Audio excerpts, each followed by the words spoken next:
music here.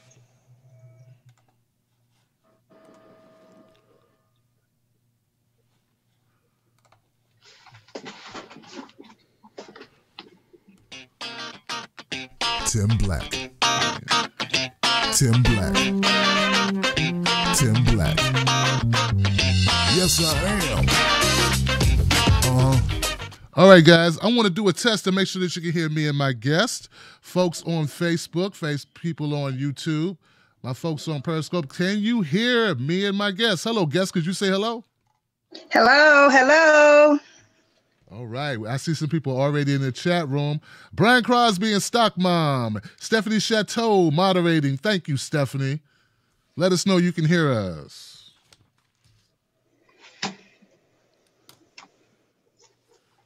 Frederick Murphy. Boop, boop, boop, boop, boop. Stephanie. We see and hear you both. All right. They hear us and they see us. And we are good. Very good. Very good. Very good. Okay, guys, check this out, man. I'm very happy to bring to you a very special edition of No Sellouts here on TBTV. I have Tara Samples. Now, she's currently serves on the NEFCO board and is the acting secretary treasurer for the Akron, Bath, Copley Joint Township Hospital District. We'll explain what that means in a second, but right now, give it up for Miss Tara Samples. Thank you for having me, Tim. I appreciate it. Man, thank you so much for making yourself available. I know you're kind of busy right now. You got something going on in Ohio. What's up? Just a little bit. I have joined Congressman Dennis Kucinich in his run for governor for the state of Ohio, and I am his running mate for lieutenant governor for the state of Ohio. Wow. Wow. Give it up for that, y'all. Give it up for that. That's kind of a big thing. That's a big deal. And wow, progressives running for office, running for governor, this is huge. Has there been an African-American woman lieutenant governor in Ohio? Never. And well, let's put this in perspective for our listeners. In the 215 years of Ohio's existence, there has never been an African-American elected statewide by the Democratic Party in the state of Ohio. Let's say that again. There has never been an African-American elected statewide in the state of Ohio for the Democratic Party. Ever, man or woman. Now, the Republicans have had an African-American statewide, but the Democrats have not. Is it just that they can't find qualified women, black women in particular, to serve in these positions? No, absolutely not. They have more than enough qualified African-American men and women. And it is not by not trying. We've had a dozen African-Americans run statewide, and unfortunately, they are all met with the same results. They just don't elect African-Americans. And our hope is this time that we are going to change that narrative. We've had some great women run before. We've had Barbara Sykes run, Yvette McGee Brown. She ran with Governor Strickland. They met with defeat. And of course, my bestie, former State Senator Nina Turner, she ran for Secretary of State. You couldn't have gotten a more qualified person for that position. And again, it's unfortunate when you look at the numbers, and it's sort of kind of telling. They just don't like to vote for minorities, and we need to change that. Yeah, I'm with you, and I understand exactly what you're saying here. I just politics is such a hard game, Tara. I always wonder, like, what gets you motivated? What gets you desire to go up against such opposition, to try to be the first or something? What got you involved in politics to begin with? So all my life, I've always wanted to be a legislator. I first thought I wanted to be an attorney. Worked at the law school during undergrad in the library, and it's sort of I would watch the law students come in there, and it sort of kind of bothered me to watch some of them working so hard and some of them wouldn't be successful in their endeavor. Not saying that I wouldn't have been able to do that, but it just seemed like what I wanted to do on my journey to become a legislator I didn't really have to be in law school to do that. So I decided to take a different avenue. Left University of Akron, ended up going to the Academy of Court Reporting, and just studied paralegal studies with a minor in business.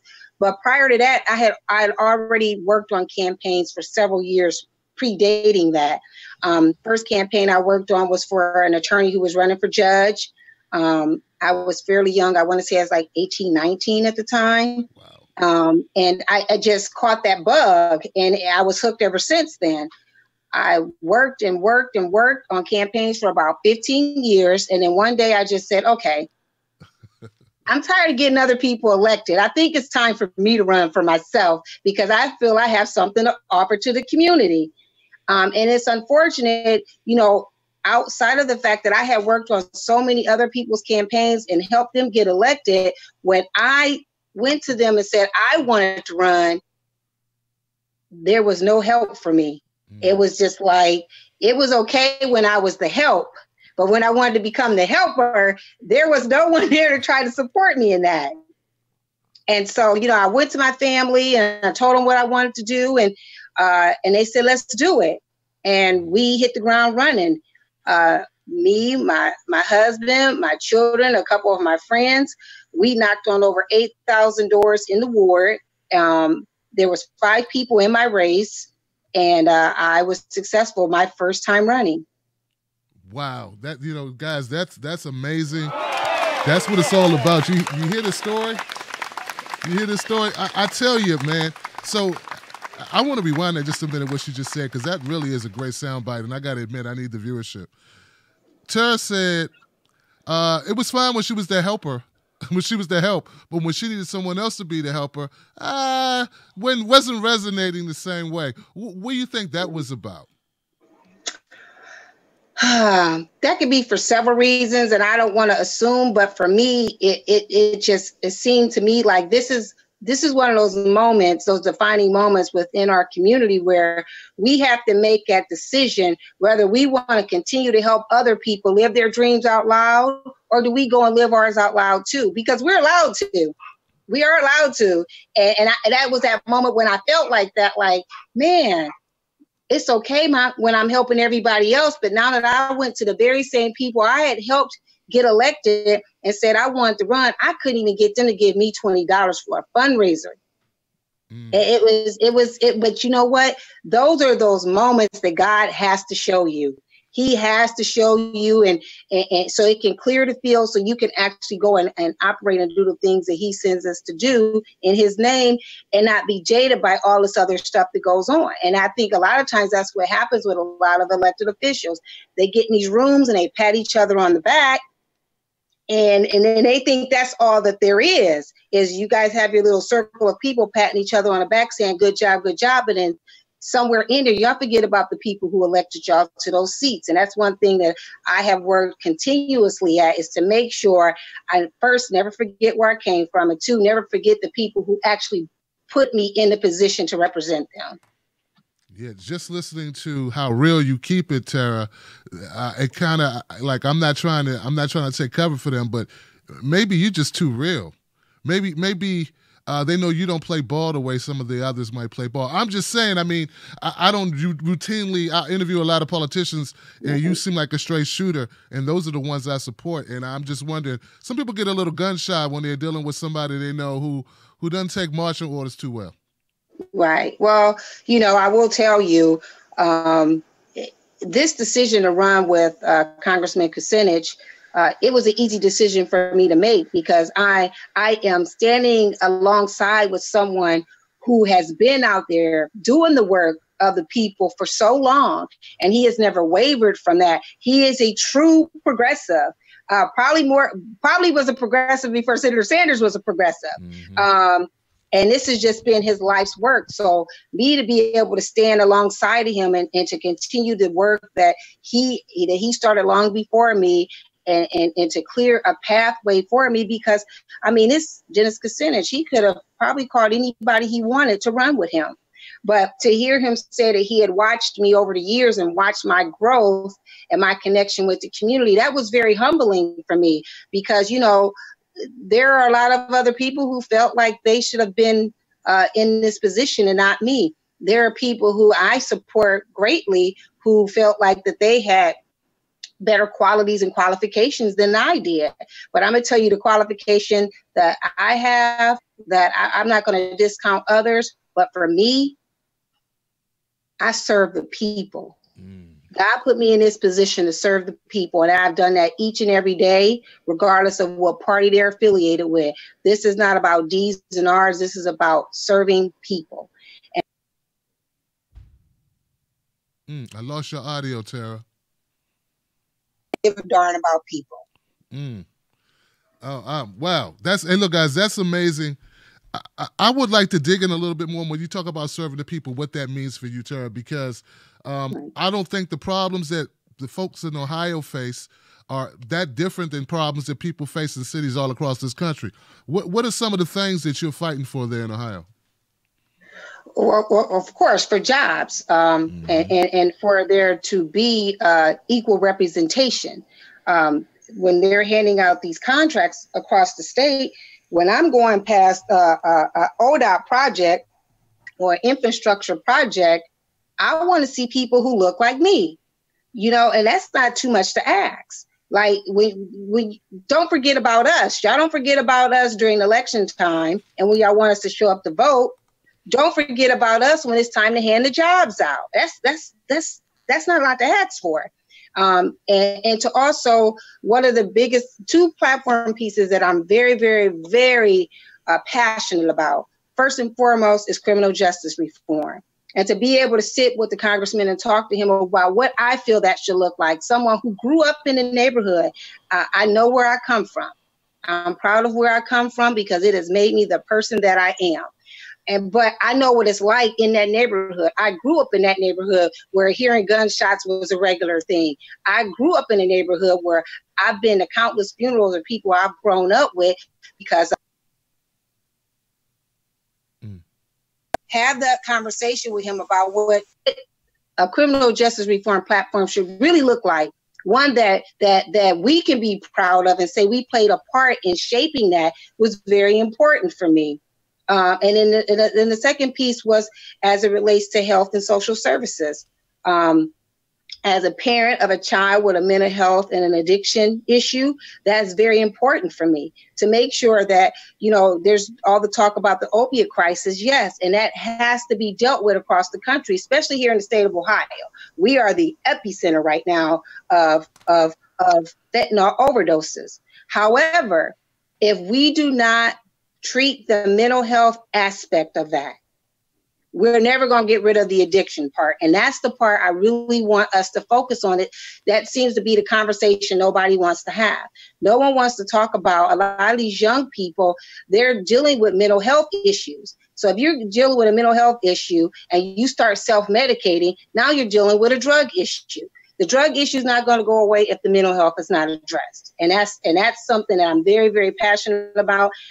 He's allowing me to shape that and what it will look like when we go into the governor's mansion. And I know it'll be something that we all will be proud of on both sides of the aisle and in both groups and classifications of people, because they seem to have made the opiate crisis a suburban issue. But it's more than that. You know, there's things that within our community we don't want to talk about. No one wants to talk about mental health issues within our community because it's always been the dirty little secret. No one talks about it. But if we don't address it, it will continue on. And then we lead into these other issues that we have. So, you know, I want to be able to be very vocal about the issues that face not just our community, but low-income communities across the state. And that's all races, not just Black people, not just single white women. I mean, this epidemic is hitting people in every social economic class. And so I'm really looking forward to us really getting our feet in there and getting down to the nitty-gritty of what needs to change. I love it. I love it. I love the candor that you speak with, too. I don't think we need to mince words on that. The opiate crisis is devastating, you know, And, Yes. and it's so final. Death is so final. We have people overdosing at a rapid rate. You know, when I hear, what do you think when you hear Jeff Sessions talking about marijuana? When Trump gives his State of the Union speech, he's talking about law and order, but he didn't make any claims to health and mental stability or health care, really, for that matter. I don't think he talked about health care. He's not going to, because Jeff Sessions wants to lock everyone up. We can't lock our way up out of this issue that we have going on, not just in the state of Ohio, but across the country. You can't on one hand say we're going to legalize marijuana for either medical or recreational use, but yet we have prisons full of men and women with marijuana charges. That has to change. And I know that's one of the things that me and Congressman Kucinich has talked greatly about. All of those things have to be overturned. You can't, in one hand, have a state that's going to profit and make billions of dollars off of the sale of marijuana, but yet you have a prison system full of young men, mostly African-American men, sitting in prison for the very same charge that you're about to be millionaires off of. That has to change. Yeah, you know, I did see where some states are, I think, well, not states, some cities. I think a couple cities in San Francisco, if I'm not mistaken. Yes, yes. And in California. Colorado had already done it. Yeah. There you go. That's it. Retroactive. Right. Absolutely. And it has to be retroactive, and it's the right thing to do. And I look forward to that being one of the executive orders that Congressman takes on as soon as we get into office. Wow. Wow. Well, I definitely support it. I think it is the way to go. What do you think about what we're hearing now? Like, I know, are you a part of the resistance movement? I just want to kind of get your take from Ohio. What's the temperature? Are people talking much about Russia in Ohio? Like I say, everyone has these cliche words that they use now. You're part of the resistance and resist, and everyone's progressive now. Yeah. And here's the thing. The proof is in your work. If you're out here actually doing the work, then that will show who truly are part of the progressive movement. And like I told you before we came on air, you can't have progress without a progressive, a true progressive. Anyone can say they're a progressive. All you got to do is look at their record. You got to look at their record. Are they talking about Russia here in the state of Ohio? Yeah, it does come up. It does come up. But we are more concerned with a failing school system under this new this education lady, Betsy DeVos, they have in here, and the things that she is doing. That frightens us here in the state of Ohio when you start talking about taking away disability services for children in the public school system with disabilities, and taking away breakfast and lunch programs for kids who that may be the only time of day that they eat. Those are the things that concern us. Making sure that our kids have a good education, that concerns us. Our failing infrastructure. Mr. Trump was here today in Cincinnati, and we want to know, what are you going to do about the failing infrastructure? You've made a lot of promises to a lot of people. So we would like to see some things done with those promises that you made. And that's, again, one of those issues that Congressman Kucinich touched on yesterday when they had him on Fox News about Mr. Trump coming here to Ohio. You made some promises. It's time to pay up on those promises to the people who voted for you. Yeah, I watched that clip, at least a part of that clip where he was being interviewed. And as I understand it, that infrastructure plan, that doesn't work without him getting participation from the states. Is that correct? Correct. Mm-hmm. So he can't just unilaterally just do an executive order on something that far-reaching. Because, of course, they have trillions of dollars for war, but we can't put trillions of dollars in our infrastructure without states playing Listen, I always say this, and I even say this on a local government level. We find money for the things that we want to find money for. So we, as the people in this great state of Ohio, we need to demand that they find money for us. Yes, absolutely.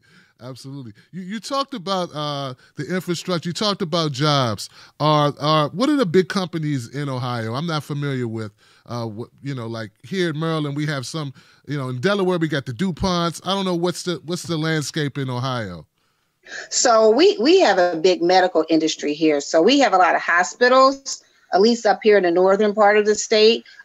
Here in Summit County, SUMA is our #1 employer. That's a hospital. When you think about going across the state, it pains me that Walmart seem to be the economic growth here. That everywhere you look, there's a darn Walmart. And it's just like, we need more than just Walmarts. People want some real jobs where they can take care of their families. I'm not knocking Walmart for the people that they employ. They could pay them a little more, seeing all the money that they're making. But we've got some work to do with job creation around the state. We really do. People should not be making, is it $8.25 an hour? I believe the minimum wage is. And the one thing Congressman Kucinich has promised, that by the end of his first term, the minimum wage will be $12.50 an hour. And that's important. People need to be able to take care of their families. I know what that feels like when you have to worry about, am I going to pay the rent, or I'm going to feed my kids? Well, heck, I'm feeding my kids. I'm going to feed my babies. I'm not going to have my kids hungry. But this is the things that people are faced with every day. And I think this has a lot to do with the ticket that we have. We have an inclusive ticket, but we have a ticket of two individuals who actually understand the plight of real people in this country. We understand what it means to be hungry. We know what it means to have a big family and worry about how people are going to get fed, how your rent is going to get paid. I know for Congressman, if you read his book, and he's talked very openly about it in our town halls lately, that, he's a family with 7 children. And his parents never owned a home. And by the time he was 17, they had lived in 21 different places and lived in a car a couple times because they didn't have enough money to pay rent. But when they were able to pay rent, they lived in communities of color. They lived in communities with people who looked like you and I. So he doesn't have to manufacture that he gets it because he's lived it. And I think that's important to people. They want to know that there are people out there who actually get it. That it doesn't need to be manufactured, made up. Don't have to have little still pictures standing next to people. I guess your best friend. He actually gets it, and I get it because we've lived it every single day. Well, it sounds to me this is a far cry different than the Democratic response to Trump's State of the Union speech. Maybe they should have had either you or Dennis Kucinich up there speaking. Nancy Pelosi could say that you understand working people and Dennis understands working people. That'd have been nice, because Joe Kennedy, he's worth like $45 million. He comes from royalty in the United States. Yeah, that's a hard one to swallow when you got that kind of money, and you can't talk to the dreamers in Spanish because dreamers have been here since they were babies. I'm just saying, you just can't do that. That pained me, and I do believe that he will go far in his political career. Right. However, when you surround yourself with people, they've got to give you good advice as well. And I just thought that was just not. That wasn't good right there at all. Yeah, it sounded a little bit of like pandering, just a little bit. And we kind of had enough of that. Tara,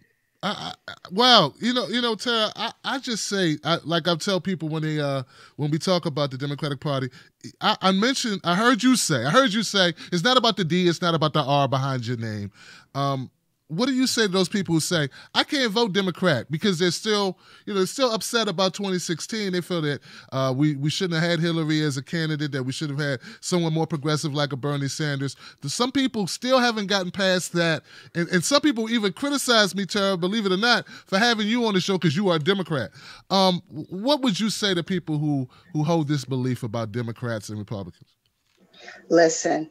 The first thing they need to understand is you have to change the party from the inside out, period. Whether you lean Republican, lean Democrat, once was a Republican, once was a Democrat, the change starts from the inside out, period. That's how change starts, begins, and ends. We can all sit here and be mad about what happened in 2016. Heck, I'm sorry, I was a delegate for Senator Sanders. I sat in a box with his family when he had to, give his vote up. I understand that pain we went through being at the DNC. I get it. We sat up there together, but we can all sit around and dwell on 2016, but we can't get to 2020 dwelling on 2016. So everything we do in 2018 and 2019, it prepares us for 2020. So the same thing does not happen again. We have to galvanize and strategize, but we have to be smart in what we're doing here. You want to elect people who give a darn about people, and I'm going to keep saying it until the cows come home. It does not matter what party they're affiliated with. If they're addressing the needs that are passionate to you and your community, and they're going to actually do the things that they promised to do, then those are the people that you support. Bottom line. We've got to get to this point where, you know, I was a really big component of, I felt like we should have a one ballot system, and nobody agreed with that. I said, I don't understand why I can't go into a voting booth and just get a ballot and vote. Why do I have to go in there and claim a party affiliation just to vote for good people who are going to represent me? And I was told by both parties, neither party will ever go for that, because they lose control. But again, if people really care about making sure that people are represented the right way, sometimes you're going to get a D, and sometimes you're going to get an R. Sometimes you're going to get a libertarian or a green or a socialist. You're going to get it, but you're getting good people who give a darn about helping people. And that's okay. There's nothing wrong with that. You know, people are tired of the lip service. Tired of people making promises to them they ain't never going to keep. Mm-hmm. We just want people who are going to represent people and do what they say and say what they mean. Bottom line. I agree with you again, Tara. Man, I tell people these local races are really what matters, man. Who's in your governor's house?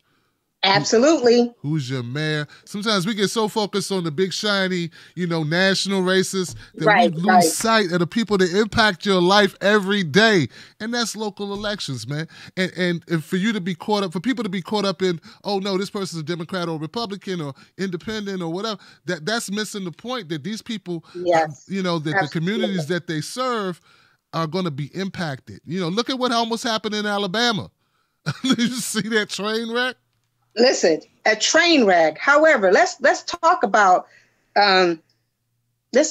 Alabama here. Black women put this man in that seat. Black women.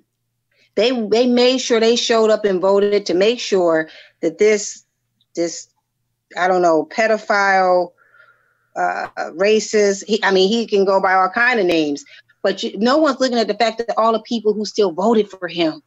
That was telling to me. People still voted for him knowing they tried to make him like he was Christ-centered. You're not Christ-centered when you're messing with children. That's not godlike.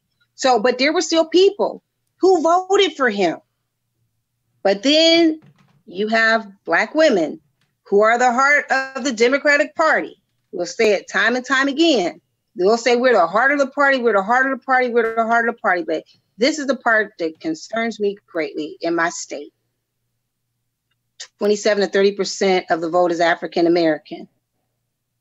But yet we've yet to elect an African American statewide for the Democratic Party. How does that even happen? It happens because we're voting against our interests, for one. And number two, we will not support each other. And that is so heartbreaking to me. When if you really want to break it down like that, I'll use me as an example. I will have women who look like me get up in the morning, lives similar to mine, family makeup similar to mine, and will not support me. Won't have a reason why. They'll manufacture one in their mind, but won't vote for me for whatever reason within them deeply. And I think that's something that's been ingrained in us just from back during slavery, and we won't even support each other. However, we'll show up in Alabama and put somebody in office, but you won't even put somebody in office who you know will do right by you because they understand the plight, because they've walked it and dealt with it every day of their life. And we've got to do better by each other, first and foremost. We've got to do better by each other. We've got to support each other and stop looking for reasons not to. If someone dislikes me, I need to understand what it is that I did to you to make you dislike me. Don't manufacture up a reason. Tell me why. And that's something that we as as African Americans have to really do better at. It's okay to support your brothers and sisters. Tara, and that's painful. Tara, I got to push back just a little because not everybody's like you. You know what I mean? And what I mean by that, let me explain. Some black folks are they're just as bad as a bigot to me. Like, I mean, how can I say this? Not all black folks have poor folks or black folks, issues in the forefront as a priority. You know what I mean? Right. So I mean, you know what I'm saying? I mean, everybody's not you or our friend State Senator Nina Turner. Everybody's not them. So I say examine the person, but then once you realize that this person has your best interest at heart, then everything you just said, Tara, then all of that. You know what I'm saying? Because there's some people I've met, because I live in D.C., near D.C., I used to work in D.C., now I live in Maryland. Right. I've worked with some people, they seem like brothers and sisters, but when they start talking, it was like, uh-oh. Oh, yeah. This is Steven from Django I'm talking to. Oh, yeah. So, you know what I'm saying? Yeah. You know what I mean? Listen, we all have people like that in our midst. We do. But I'm talking about those ones who've not been jaded by the system yet or actually understand, that we're free. Yeah. I'm just saying. Yeah. It's okay to vote for your interests. It's okay to vote for somebody who's actually going to take care of business at home. It's okay to vote for somebody who understands that we need a better educational system for our kids. Mm-hmm. When people bring up the charter school thing, I mean, it's horrible what has happened to charter schools. And I say that because people don't understand where charter schools originated from. That was under Bill Clinton, a Democrat. He was the one who signed for charter schools to exist in October of 1998. But when you look at the system now, those schools are full of kids who look like us. So we are clearly leaving children behind. And that was all implemented under No Child Left Behind. Well, we need to figure out what we need to do to fix that. Because for whatever reason, Black parents seem like their kids are being left behind in that system. So we need to fix that system where our kids are coming back home into the public education system and we are not having money stifled off to for-profit charters. There are some great nonprofit charters out there. LeBron James has a school that paired up with Akron Public Schools, will be a great school. Ted Ginn has a charter school up in Cleveland. It's doing phenomenal. But they're paired up with that school system and they're working together to make sure they improve the lives of those kids. But the ones who are actually making millions of dollars off the back of these babies, that has to change. Absolutely has to change. But again, that comes back within our party structure. What does our party look like? How is it serving the people? And that's on both parties. How are y'all serving the people? Wow. I'll be on here all day with you. Man, I'm getting education because, I look at the charter school and I was pushing back on that. I always say, why would we divert money away from public schools when most of the children go to public schools? What about the children left in the public schools? And people would have these arguments for me, and I'm really not versed in the education system to that degree. So what's your take on it? You just gave me like an overview, but what's your take about education? What do they need to do? If you could wave a magic wand, let's say you win this race. I'm going to make it so you win the race. Okay. And you're able. Now Lieutenant Governor Tara Samples. There you go. Exactly. What do you do to make it happen? I am pro public school. I'm pro education. I'm pro children. I am for us having a system that works for everybody, that is inclusive.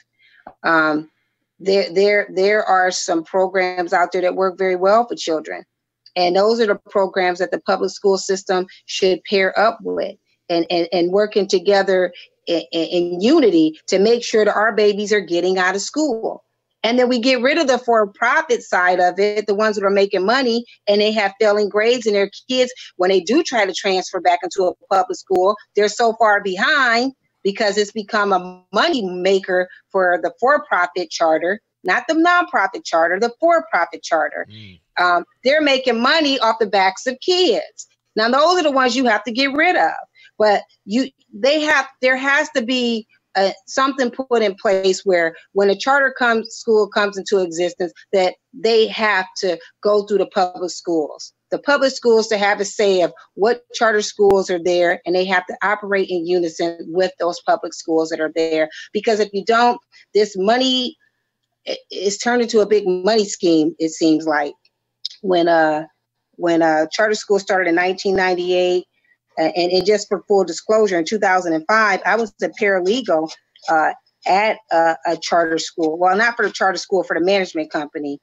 And I never really even knew that much about them until I became a paralegal. And I just really did the meeting minutes for them for a year. And I was just like, man, what is going on? I didn't really grasp the concept of it. But for that year that I was there, I was like, something don't seem right. And now here we are in 2018, where it's become this big, almost like a Ponzi scheme to make money off of the backs of these babies. And again, a lot of them babies are brown babies. They're in these schools because maybe they had a learning deficiency within the public school system. And I tell you, we've got some things in the public school system that have to be corrected as well, because there are some kids that, they are leaving behind, and not every kid has to be on an IEP. The IEP system is to get more money off for a kid. I understand that because they had two of my kids on IEPs that probably shouldn't even been on IEPs. And that's something that has to be changed and has to be looked at really thoroughly. And when you think about the charter school movement, if you actually go and check the vote on that, Congressman Kucinich is he was the only person who voted against it. All the other Democrats voted for charter schools. He was the only one who voted against it. So now it's become one of those things where everybody is anti-charter school, but he was from the very onset. He said this is a bad idea. Again, being progressive before progressive even became a cool thing to be. But I think that the platform that he has laid out, where the for-profits will be no more, and charter school management people, individuals, can no longer give campaign contributions. That's important, because again, that's one of those areas where, you look at these charter schools, and like we just had one that failed in Columbus, Ecot, and I think there's like 10,000 plus kids without a school. Wow. And we're talking about all this money that they made. We have all of these babies who no longer have a school. Who did they give campaign contributions to? They made a lot of money, and they definitely were giving somebody campaign contributions. And I think that's something that we really need to focus on. That this pay to play stuff has to stop. Has to stop. One of the things I noticed today when I was doing a little background for our sit down today was Dennis talks a lot about privatization of public goods and how that's adverse. And I think you had us, Tara, when you say, for profit. Because we are well aware, like our audience is well aware, that once you profit something, you make something a for-profit situation, that's when the vultures come in. That's when the focus can be shifted from the will of the people to the will of the pocketbook. So, right. Yeah, I definitely get it. Best right there, yeah. Yeah. I tell you, man, Tara, I want to keep following you guys. I'm glad I'm in early to see, as the platform continues to grow, as the momentum continues to grow. What are some things that people can do to find out more about your campaign and what's going on in Ohio? Well, absolutely. So I encourage all of your listeners to log on to Kucinich.com. That's Kucinich. Kucinich.com. It talks about our platform. I'm very honored that he allowed me to be a part of that platform and to have input into that platform. And we are truly running as a team.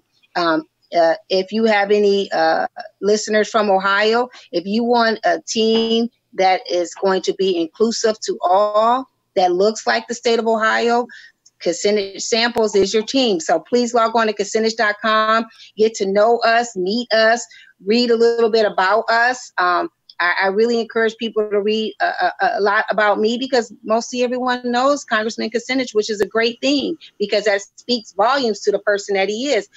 He's ran 40 times, and 32 of those 40 times he has been elected to office. you just can't get any better than that. And so I'm honored to be running with him. And I just encourage everyone to get to know us, get to know our platform. And we mean what we say, and we say what we mean, and we will not disappoint the people of the great state of Ohio. Tara, what's your Twitter handle? It is at Tara L Samples. There you go. Don't Add the forget L. the L. Yeah, exactly. I was about to shout you out. I said, you know what? Let me ask, because I think there was an L in there. Ladies and gentlemen, I want you to, you know who Dennis Kucinich is. Go to Kucinich.com. Don't forget to find out more about Tara. I think you will be very interested and very surprised at her background and how it is that of the people, and you may relate to some of it as well. Thank you so much, Tara, for your time. I appreciate you. Absolutely. Thank you for having me, Tim. Thank you so much. I appreciate you. You got it. Folks, thank you for tuning into this show. This is going to be available real soon. It's going to be on Facebook, YouTube, and Periscope. Tomorrow, my guest will be 5 young men who have filed a lawsuit against Congress. I want you to be here for that. Don't miss it. 9 p.m. Eastern Standard Time. That's it, guys. Go to Kucinich.com. Also follow at Tara L Samples on Twitter and Facebook. I'll see you on the next one. Thank you, Tim. You got it, Tara. Tim Black. Tim Black. Yes, I am. True. Funny. Tim Black. I am TimBlack.com. Tim Black.